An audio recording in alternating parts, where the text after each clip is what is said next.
نحمده ونستعينه ونستغفره ونؤمن به ونتوكل عليه ونعوذ بالله من شرور أنفسنا ومن سيئات أعمالنا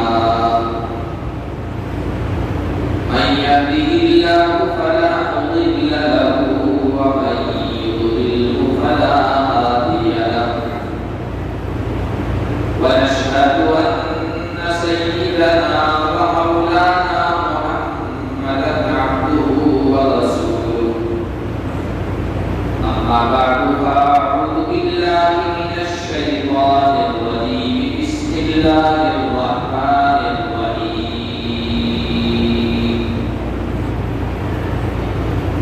والفجر وليال عشر والشفع والوتر والليل إذا يسر هل في ذلك قسم لذي حجر وقال تعالى فاستجاب لهم ربهم أني لا أضيع عمل عامل منكم من ذكر أو أنثى صدق الله العظيم وقال النبي صلى الله عليه وسلم ما من أيام العمل الصالح فيهن أحب إلى الله تبارك وتعالى من هذه الأيام العشر قيل ولا الجهاد في سبيل الله يا رسول الله قال ولا الجهاد في سبيل الله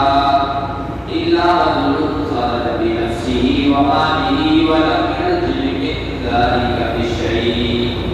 أو كما قال النبي صلى الله عليه وسلم الشيء اللهم صل على محمد وعلى آل محمد كما صليت على إبراهيم وعلى آل إبراهيم إنك حميد مجيد اللهم بارك على محمد وعلى آل محمد كما باركت على إبراهيم وعلى آل إبراهيم إنك حميد مجيد میرے محترم بزرگوں اور عزیز دین بھائیوں، اس دنیا میں انسان کے کام جو چیزیں آتی ہیں اس کے لیے نفع بخش ثابت ہوتی ہے، معاون اور مددگار کرتی ہے، ان میں سے ایک مال ہے۔ مال انسان کو نفع پہنچاتا ہے، بہت ساری ضروریات مال سے پوری ہوتی ہیں، کام کرتے ہیں، بہت سارے مسئلے اس سے حل ہوتے ہیں۔ اسی لیے نبی پاک صلی اللہ علیہ وسلم نے ارشاد فرمایا نعم المال الصالح للرجل الصالح، اچھا مال اچھے اور نیک آدمی کے لیے بہترین مددگار ہے۔ تو پہلی چیز جو انسان کی مددگار کرتی ہے، انسان کے کام کرتے ہیں، وہ ہے مال۔ اسی وجہ سے آپ دیکھیے کہ مال کے کمانے میں انسان مشقت محسوس نہیں کرتا، رکاوٹیں اس کے نزدیک کوئی درجائی نہیں رہتی، بس اس کی نگاہ میں مال کمانا ہے، اس کے لیے اگر 4 بجے بھی اٹھنا پڑے اٹھے گا، اس کے لیے 4 بجے اٹھنا کوئی مشکل کام نہیں۔ اور جتنی بھی رکاوٹیں مال کمانے کی راہ میں آنے کو اس کو دور کرنے کی کوشش کرتا ہے اور اس کی زیادہ مشقت محسوس نہیں کرتا، اس لیے کہ وہ اپنی سر کے آنکھوں سے دیکھ رہا ہے کہ مال سے کام کر رہا ہے، مسئلے حل ہو رہے، مشکلات دور ہو رہی، اور اگر مال کا نقصان ہو جائے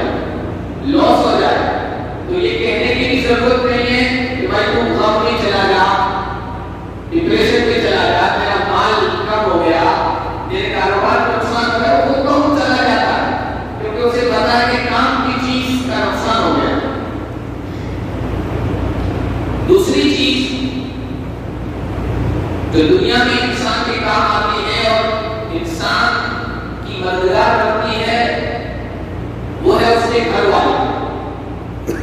چھوٹا ہوتا ہے تو ماں باپ سے کام کرتے ہیں, وہ کام آتے ہیں, مددگار بنتے ہیں. بڑا ہو گیا, شادی ہو گئی, بیوی اس کی مددگار بنتی ہے, بیوی کے لیے شوہر مددگار ہے, اولاد کام آتی ہے. اسی وجہ سے گھر کے افراد کے لیے محنت کرنا, ان کی خوشیوں کے لیے مشقت برداشت کرنا انسان مشکل محسوس نہیں کرتا ہے. ہر طرح سے ان کو خوش رکھنے کی کوشش کرتا ہے, کیونکہ وہ دیکھتا ہے کہ یہ میرے مددگار ہیں, یہ میرے کام آتے ہیں, ان سے بھی کچھ کام کر رہے ہیں. یہ دو چیزیں جن کے مددگار اور معاون ہونے کو انسان اپنے آنکھوں سے دیکھتا ہے. ایک تیسری چیز بھی ہے جو انسان کے کام آتی ہے, انسان کا تعاون کرتی ہے, انسان کی مشکلات اس سے دور ہوتی ہے, انسان کے مسائل اس سے حل ہوتے ہیں, اور وہ ان دونوں چیزوں سے زیادہ کام آتی ہے. مال سے بھی اولاد سے بھی زیادہ کام آتی ہے, مددگار بنتی ہے, لیکن اس کا مددگار بننا, اس سے مسائل کا حل ہوتے ہوئے نظر آنا, ان آنکھوں سے نظر نہیں آتا, یہ ظاہری آنکھوں سے نظر نہیں آتا ہے. اس کے لیے دل کی آنکھوں کا کھلا ہونا ضروری ہے. یہ ظاہری آنکھیں تو جانوروں کی بات کی ہوتی ہے. انسان, حقیقی انسان وہ ہے جو دل کی آنکھوں سے دیکھے, بصیرت سے دیکھے. یہ تو بصارت ہے, بصیرت جب دل کی آنکھیں روشن ہوتی ہے. تو تیسری چیز جو کام آتی ہے, اس کا کام آتے ہوئے ان آنکھوں سے نظر نہیں آتا. اس کے لیے ایمان کے نور کی ضرورت پڑتی ہے, ایمان کی روشنی کی ضرورت پڑتی ہے. اور جب ایمان کا نور دل میں ہوتا ہے, ایمان کی روشنی ہوتی ہے, تو پھر انسان کو یقین ہوتا ہے کہ ہاں یہ تیسری چیز بھی میرے کام آتی ہے, اور بہت زیادہ کام آتی ہے. اور اس کے کام آنے کو, اس کے مفید ہونے کو, اس کے تفاوت ہونے کو اللہ کی کتاب نے بیان فرمایا, رسول اللہ نے بیان فرمایا, حدیثوں میں آیا. اور وہ تیسری چیز ہے نیک اعمال. لیکن میں نے بتایا کیونکہ ان آنکھوں سے نظر نہیں آتا, اس وجہ سے مال اور اولاد کے لیے تو آپ محنت مشقت کرتے ہیں,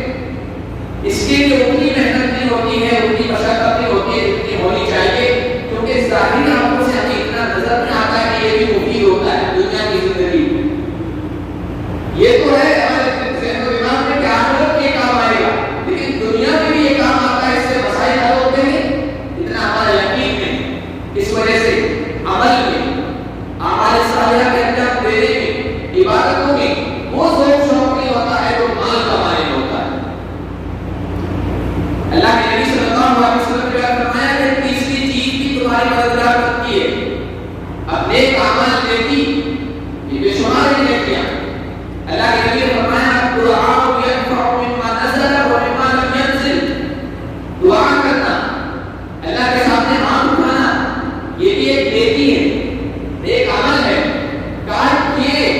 ان حالات میری مفید اور مددگار ثابت ہوتی ہے جو حالات آپ پر آ چکے, جو مصیبتیں آ چکی ہیں, ان میں بھی دعا بڑی مددگار ثابت ہوتی ہے. اور جو حالات کے سامنے ابھی نہیں آئی ہیں اور آپ اللہ کے سامنے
تو ہوتا ہے، لیکن یہ ہو ہی نہیں سکتا کہ آپ نیک عمل کر رہے ہو اور دیکھیے آپ کے کام نہ آئے، آپ کی مددگار نہ ہو، یہ نہیں ہو سکتا ہے، کیونکہ اس کی گارنٹی اللہ نے دی ہے، اللہ کے رسول نے دی۔ یفعل اللہ الربا ویربی الصدقات، جس آدمی کی زندگی میں صدقے کی نیکی ہوگی، اللہ کی راہ میں خرچ کرنے کی نیکی ہوگی، اللہ کہتا ہے ہم اس کو بڑھائیں گے، سود کو ربا کو تو ہم ختم کریں گے، اس کی ہم گارنٹی دیتے ہیں، اور صدقہ ہوگا ہم اس کو بڑھائیں گے۔ میری راہ میں خرچ کرو گے تو ہم بڑھائیں گے، اور سود کا معاملہ کرو گے مظاہر کو بڑھتا ہوا نظر آئے گا، لیکن اس کا انجام وہ گھٹنا ہے اور بے برکت ہونا ہے۔ یفعل اللہ الربا ویربی الصدقات، انسان اپنی دکان پر، اپنی فیکٹری پر اپنی اولاد کو بٹھاتا ہے، لڑکے کو بٹھاتا ہے، اور اسے اعتماد ہے کہ میرا لڑکا جو ہے بڑا میرا چاہنے والا ہے، وہ نقصان نہیں ہونے دے گا، یہ اطمینان سے حاصل ہوتا ہے۔ گھر کے اندر وفادار بیوی ہے، گھر کے اندر سونے چاندی کے زیورات کو رکھتا ہے،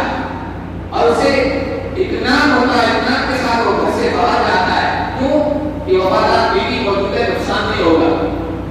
لیکن اس کے باوجود ہم دیکھتے ہیں کہ دکان کارخانے فیکٹری میں فرما بردار بیٹا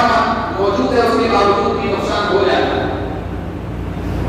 گھر میں وفادار بیوی موجود ہے، اس کے باوجود بھی بات کا نقصان ہو جاتا ہے، چوری ہو جاتی ہے۔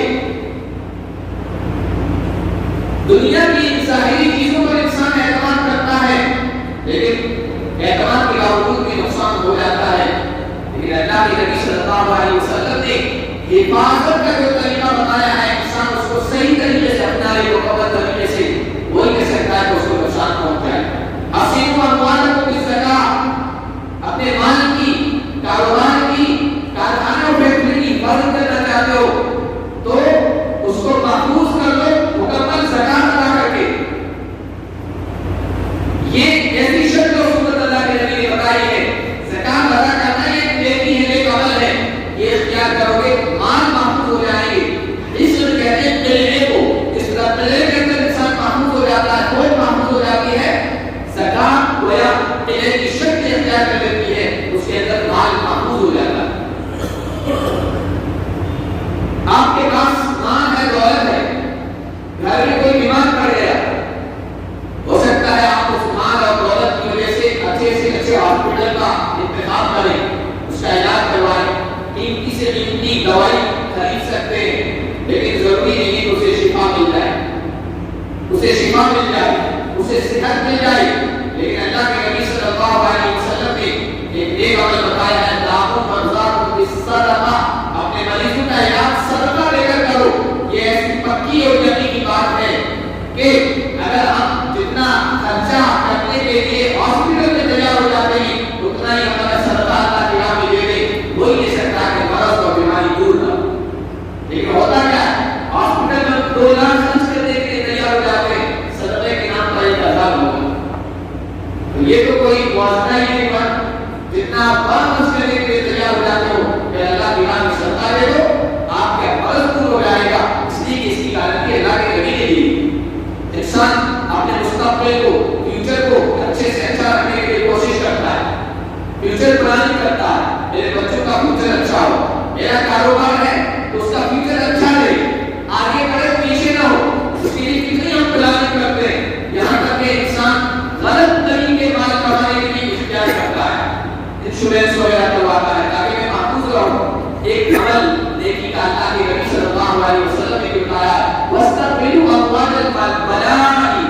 أَبْوَابَ الْبَلَاءِ بِالتَّصَدُّقِ وَالدُّعَاءِ، آنے والے جو مسائل ہیں، جو پریشانیاں ہیں، جن کے سلسلے میں تم پریشان ہو کہ یہ نہ ہو جائے کہ وہ نہ ہو جائے، اس کے لیے پلاننگ کرو، بالدعاء والتصدق، اللہ کے سامنے گر گڑا کر، رو کر، دعا کر کے، تو آپ کا مستقبل، آپ کا فیوچر محفوظ ہو جائے۔ یہ نیک اعمال اللہ کے نبی صلی اللہ علیہ وسلم نے بتائے، یہ کیوں بتائے؟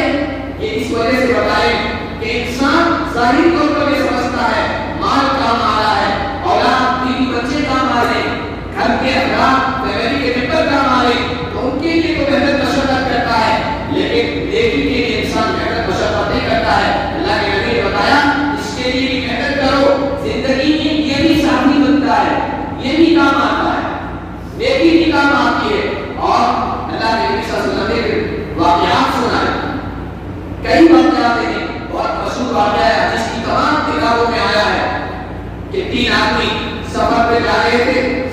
کے دوران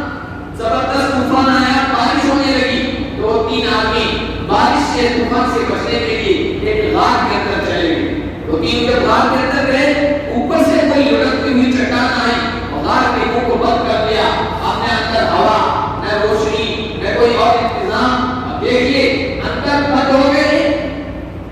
مال کام نہیں آ رہا، اندر بند ہے، زندگی کا خطرہ لاحق ہے، اولاد بیوی بچے کام نہیں آ رہے، یا نہ مال کام آ رہا ہے، نہ گھر کے افراد کام آ رہے ہیں۔ اب انہوں نے سوچا کہ نکلنے کی کوئی راہ تو ہے نہیں، پریشان ہوئے۔ آخر ایک آدمی نے تجویز دی، رائے دی، بھائی ایسا کرو کہ اپنی زندگی پر نظر ڈالو اور غور کرو، کوئی ایسا نیک عمل ڈھونڈو، تلاش کرو جو صرف اللہ کو راضی کرنے کے لیے کیا، جس میں نام و نمود، نمائش، دیا، دکھلاوا، لوگوں کے سامنے اپنے آپ کو بڑا ظاہر کرنا، اس طرح کا کوئی جذبہ اس نیک عمل کے کرنے میں نہ ہو، صرف اللہ کو راضی کرنے کے لیے کیا ہو۔ ایسی کوئی نیکی ڈھونڈو، تلاش کرو اور اللہ سے اس کا واسطہ لے کر مانگو، ہو سکتا ہے اللہ اس مصیبت سے اپنی نجات دے دے۔ تو ایک آدمی نے غور تلاش کرنے کے بعد، جائزہ لینے کے بعد کہا، اے اللہ تو اچھی طریقے سے جانتا ہے، میرے بڑے والدین تھے، میں ان کی خدمت کرتا تھا، جانوروں کو چرانے جایا کرتا تھا، شام کو واپس آیا کرتا تھا، دودھ دھویا کرتا تھا، میرے بیوی بچے بھی دودھ کے مستحق ہوتے تھے، لیکن میں ان کو پہلے نہیں دیتا تھا، اپنے ماں باپ کو ترجیح دیتا تھا۔ ایک مرتبہ ایسا ہوا، چارے کی تلاش میں دودھ چلا گیا، آنے میں دیر ہو گئی، میں نے دودھ دھویا، والدین کی خدمت میں آیا تو وہ سو چکے تھے، میں نے بیدار کرنا اور ان کی نیند خراب کرنا اچھا نہیں سمجھا۔ میرے بیوی میرے بچے بلند گئے تھے دھوپ کی وجہ سے، لیکن میں پیالہ لے کر اپنے والدین کے سرانے کھڑا رہا یہاں تک کہ صبح کا وقت ہو گیا، فجر کا وقت ہو گیا۔ اے اللہ یہ کام میں نے اگر تجھے راضی کرنے کے لیے کیا تھا تو اس نیکی کی برکت سے اس مصیبت سے ہمیں نجات دے۔ اللہ تبارک و تعالیٰ نے اس کے اس نیک عمل کی بدولت تھوڑی سی چٹان ہٹا دی، تھوڑی روشنی آنے لگی، ہوا آنے لگی، لیکن باہر نہیں نکل سکتے۔ پھر دوسرے نے ہاتھ اٹھایا، اس نے کہا اے اللہ میرے یہاں ایک آدمی مزدوری کے طور پر کام کرنے آیا تھا، کام کرنے کے بعد اس نے مزدوری کی نہیں چلا گیا، میں نے سوچا کہ اس کی جو مزدوری ہے اس کو میں انویسٹ کر دوں، آگے لگا دوں، میں نے کھیتی کی، اس سے چاول وغیرہ ہو گئے، پھر میں نے آگے بیچے، اس سے جو پیسے آئے میں نے گائیں خریدی، وہ گائے کی نسل بڑھتی گئی، پھر ان گائے کی حفاظت کے لیے ان کو چلانے کے لیے میں نے غلام خریدا اور پھر یہ بڑھتا چلا گیا۔ سارا سال کے بعد وہ مزدور آیا اور کہنے لگا اللہ کے بندے میری مزدوری تمہارے یہاں دیتی ہوں دے دو۔ تو اس سیٹھ نے کہا کہ یہ پوری وادی میدان بھرا ہوا ہے جانور سے اور جو چروا ہے یہ سب تمہارا ہے۔ لیکن مزدور تھا، اس نے کہا اللہ کے بندے مذاق مت کر، میری تو ایک دن کی مزدوری تھی اور یہ سب تھوڑی ہے میرا، تاکہ نہیں یہ سب تمہارا دینا۔ ہمارے جیسا آدمی ہوتا ایک دن کی مزدوری دے دیتا، جو انویسٹ سے جو فائدہ ہوگا وہ تھوڑی دیتا، لیکن اس نے دے دیا۔ اس مالدار بندے نے اللہ کے سامنے ہاتھ اٹھائے، کہا اے اللہ اگر میں نے یہ کام صرف تجھے راضی کرنے کے لیے کیا تھا تو آج اس مصیبت سے اس نیکی کی برکت سے میں نجات دے دے۔ پھر چٹان اللہ کے لیے بنایا، تھوڑی ہٹی لیکن اتنی نہیں کہ باہر نکل سکے۔ تیسرے آدمی نے کہا اے اللہ مجھے تم نے مان دے رکھا تھا، سونے چاندی کے رکھے رہتی، اور میرے رشتے داروں میں ایک عورت تھی بڑی متقی پرہیزگار خود سے ڈرنے والی، لیکن فقر و فاقے میں مبتلا تھی، پریشانی میں مبتلا تھی، وہ میرے پاس مدد مانگنے کے لیے آئی، مجھے میرے نفس نے شیطان میں بہکایا، وہ پیسے مانگنے کے لیے آئی تو میں نے کہا کہ پیسے تو دے دوں گا لیکن اپنے آپ کو میرے حوالے کر دو، میں خواہش پوری کر دوں۔ لیکن اس اللہ کی بندگی میں یہ نہیں ہو سکتا ہے، لیکن چونکہ مجبور کی بات آئی، آخرکار اس نے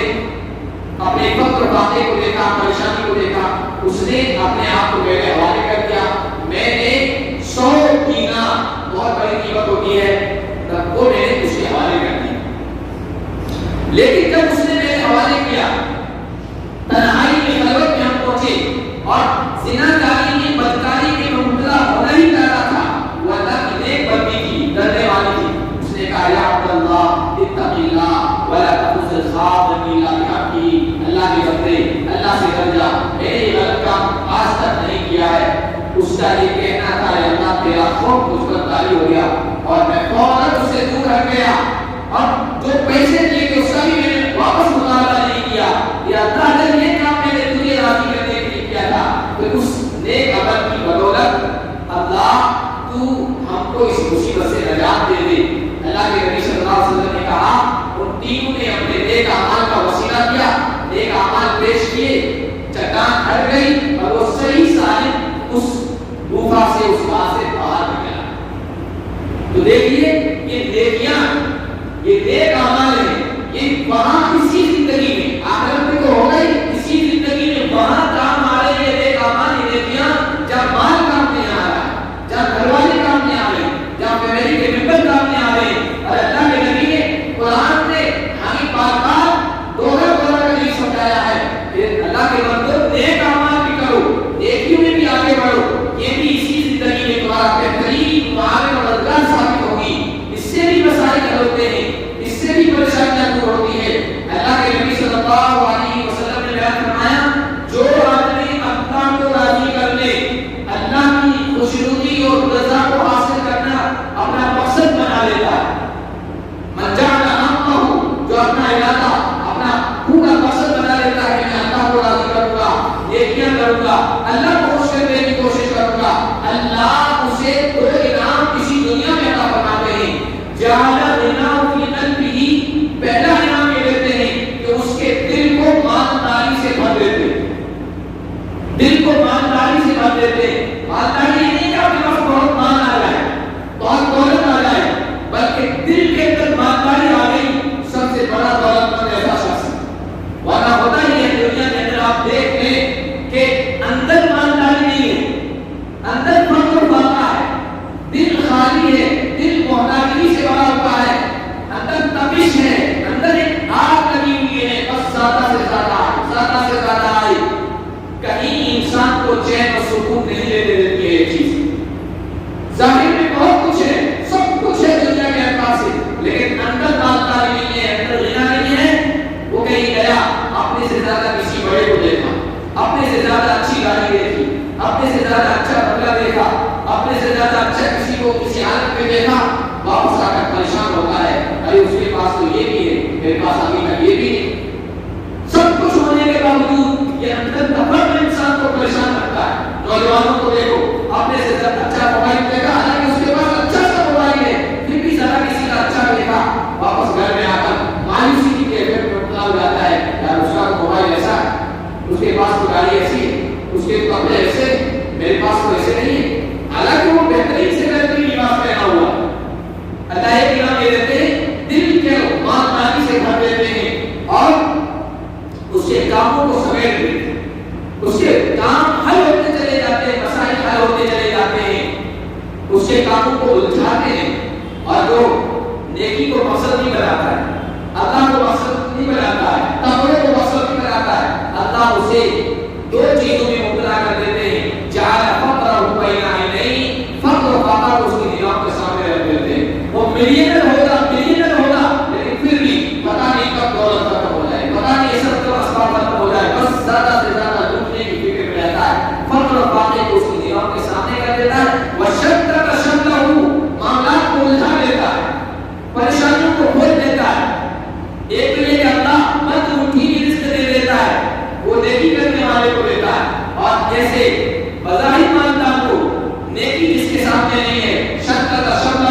رزق کو بکھیر دیتا ہے کہ آپ چلتا رہے, ادھر سے ادھر سے, کہیں کوئی کنٹینر پھنس گیا, کہیں کوئی مال پھنس گیا, کہیں کوئی پارٹی پیسے لے کے بیٹھ گئی, شدد شدہ اس کے معاملات کو اللہ الجھا دیتے ہیں. یہ دنیا میں ہم دیکھتے ہیں. اللہ کے باقی سچے بندے یہ بندے ہیں, اللہ کبھی انہیں جھگڑوں میں پریشانی کو مبتلا نہیں کرتا ہے, چٹکیوں میں مسائل حل ہوتے چلے جاتے ہیں.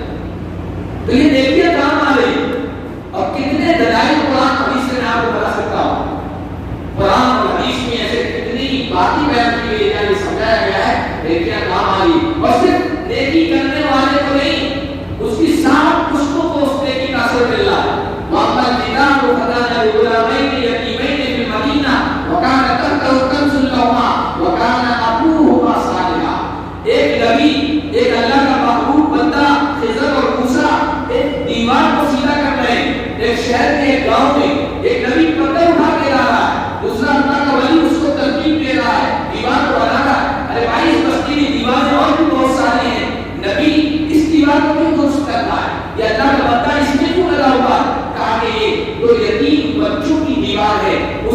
پیچھے اس کے والد نے خزانہ دفن کر رکھا ہے، دیوار گر گئی، شہر والے لالچی ہیں، یتیموں کا خزانہ لوٹ لیں گے تو دیوار نہ گرے، ایک نبی کو ایک اللہ کے مخصوص بندے کو اللہ نے اس پر لگا دیا ہے، کان ابوہما صالحا، کیوں؟ یتیم بچے تو اور بھی ہیں، کان ابوہما صالحا، کیونکہ جو والد تھے، ماذا آپ نے کہا کہ ساتھ میں کچھ بھی کوئی نیک آدمی تھا، اس کی برکت سے، کیونکہ والد یا اپنے دادا نیک تھے اور اس طرح خزانے کی اللہ حفاظت کروا رہے، نیکی کا برکت، نیکی کی برکت اور اس کا اثر نسلوں تک کرتا ہے۔ تو نیکی کی اپنی اہمیت ہے، مال کی بھی اپنی اہمیت ہے، گھر والوں کی بھی اپنی اہمیت ہے، لیکن ان سے زیادہ نیکی کی اہمیت ہے۔ مال آنکھ بند ہوتے ہی آپ کی تجوریوں پر، آپ کی دولت پر، آپ کے بینک بیلنس پر آپ کا اثر ختم، کنٹرول ختم، کچھ کام نہیں آئے گا، اور اہل و عیال گھر والے قبر تک کام آئیں گے، اور قبر کے اندر یہ نیکی کام آئے گی۔ اللہ کے نبی نے فرمایا اگر عذاب کی کوئی شکل صادق کی طرف سے آتی ہوتی ہے تو قرآن کی تلاوت کرنے والے کے لیے قرآن اندر سے حفاظت بن جاتا ہے۔ اگر کوئی عذاب کی شکل دائیں طرف سے آنی ہوتی ہے، نماز ڈھال کر جاتی ہے، بائیں طرف سے روزہ ڈھال کر جاتا ہے، پاؤں کی طرف سے صدقہ خیرات اللہ کی راہ میں خرچ کرنا ڈھال کر جاتا ہے، اس طرح اس نیک آدمی کی یہ نیک اعمال قبر کے اندر حفاظت کرتے ہیں۔ نیکی کی اپنی اہمیت ہے بھائی، نیکی کا اپنا اثر ہے۔ اللہ تبارک و تعالی ہم پر بڑا مہربان ہے کہ ایسے موقع ہمیں دیتا رہتا ہے وقتاً فوقتاً، جس میں ہم نیک اعمال کب کریں اجر و ثواب اللہ زیادہ دیتا ہے۔ ویسے بھی اس عمر کی عمر جو ہے بہت کم ہے، پچھلی امتوں کے مقابلے میں عمر کی عمر کم ہے، لیکن نبی پاک صلی اللہ علیہ وسلم کے سنت طویل میں اللہ تعالیٰ نے اس امت کو ایسے موقع عنایت فرمائے جس میں ہم کام کب کریں اجر و ثواب بہت زیادہ ملے۔ انہی مواقع میں سے ایک موقع اب آنے والا ہے جس میں نیکیوں کا اجر و ثواب بڑھا کے جاتا ہے، اور وہ موقع ہے 10 دنوں کا، جسے ہم عشرہ ذی الحج کہتے ہیں۔ یہ جو مہینہ اسلام بھی شروع ہونے والا ہے، آج 27 تاریخ ہے، 2-3 دن باقی۔ ذی الحج کے شروع کے جو 10 دن ہیں، یہ 10 دن علماء کرام نے لکھا کہ رمضان کا جو آخری عشرہ ہے، آخری 10 دن ہیں، ان سے بھی زیادہ افضل، رمضان کے آخری عشرے سے بھی زیادہ افضل یہ 10 دن ہیں، زیادہ اہمیت رکھتے ہیں، جو علماء نے لکھا۔ اللہ نے اتنی قسم کھائی، اللہ معمولی چیزوں کی قسم نہیں کھاتا ہے، وہ عظیم ذات ہے، عظیم چیز کی قسم کھاتا ہے۔ والفجر وليال عشر، فجر کی قسم، 10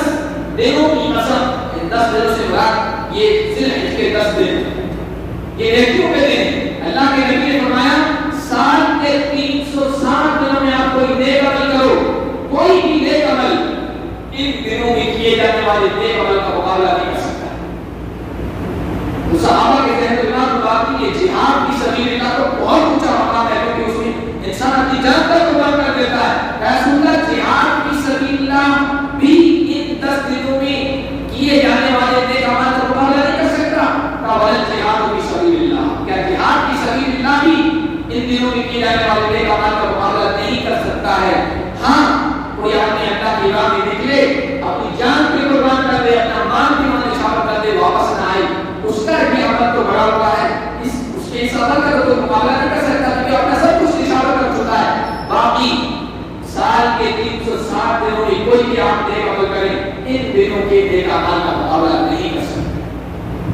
تو یہ دن ہمیں اللہ تبارک و تعالیٰ دینے والے ہیں۔ ابھی بات یہ ہے کہ رمضان کے دنوں سے بھی افضل دن، لیکن ہماری غفلت اسی طرح زیادہ ہے۔ ہم